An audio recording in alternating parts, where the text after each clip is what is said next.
ஹாய்ங்க எல்லோரும் எப்படி இருக்கீங்க? நான் ரொம்பவுமே நல்லா இருக்கேன். ஸோ பேக் டு ரொட்டீன் தான். அம்மா வீட்லேருந்து வந்தாச்சு. அந்த அழுக்கு நைட்டியும் பழைய கொண்டையும் போட்டுட்டு நம்ம வேலையை நம்ம என்ன பார்க்க வேண்டியது தான். அப்பாவும் அம்மாவும் நான் எங்கேயோ கிளம்பி போய் என்னடா செய்வேன் அப்படிங்கிற மாதிரி வீட்டில் இருக்கிறது தோசை மாவு, இட்லி மாவு, சப்பாத்தி மாவு, கீரை போனது வந்தது காய்கறி எல்லாத்தையும் சுருட்டி என் பேக்கில் போட்டு கொடுத்து அனுப்பிச்சிடுவாங்க. நானும் எதையுமே வேண்டான்லாம் சொல்ல மாட்டேங்க. இன்னும் ஏதாவது கொடுப்பாங்களா அப்படின்னு சொல்லி எக்ஸ்பெக்ட் பண்ணி இருக்கிறது அத்தனையும் தூக்கி பைக்குள்ளே வச்சுட்டு வந்துடுவேன். ஆக்சுவலி ஒரு டைம் வந்து பைக்கே பிடிக்காது, ஆட்டோ பிடிச்சி போறியா அப்படிங்கிற மாதிரி கேட்பாங்க. ஒரு டைம் ஆட்டோவில் கூட வந்திருக்கேங்க. அது போக இவளோட வாக்கரு, டாய்ஸு, ட்ரெஸ்ஸு, பேகு, பால் போனது வந்தது எல்லாத்தையும் எடுத்துக்குவேன்.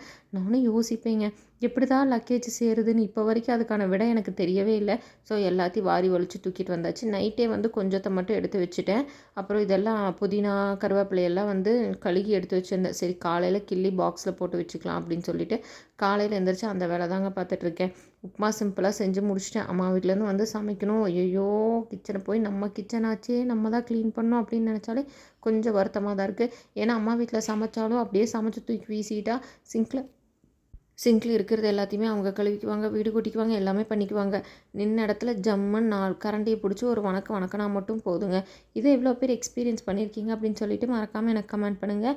அப்படியே என் ஹஸ்பண்ட் உப்புமாவை சாப்பிட்டுட்டு டீ போடுறியாப்பா அப்படின்னாரு. அச்சோ அதை வேற மறந்துட்டோமே அப்படின்னு சொல்லிட்டு டீ போட ஸ்டார்ட் பண்ணிட்டேங்க. இன்னும் என்ன ரொட்டீன் இப்படியே தான் போகும். டீ போடணும், காஃபி போடணும், டிஃபன் செய்யணும், லஞ்ச் செய்யணும், பாப்பாவை பார்த்துக்கணும், இப்படியே ஓடிடுங்க.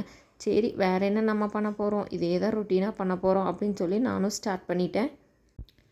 எவ்வளோ பேர் அம்மா வீட்டிலேருந்து வரும்போது அழுவீங்க, ஐயோ நம்ம வீட்டுக்கு போகிறோமே அப்படின்னு சொல்லி அழுவீங்க அப்படின்னு கமெண்ட் பண்ணுங்கள். நான் அழுகலாம் மாட்டேங்க, ஜாலியாக தான் வருவேன். இன்னொரு வீடியோவில் பார்க்கலாம். பாய்.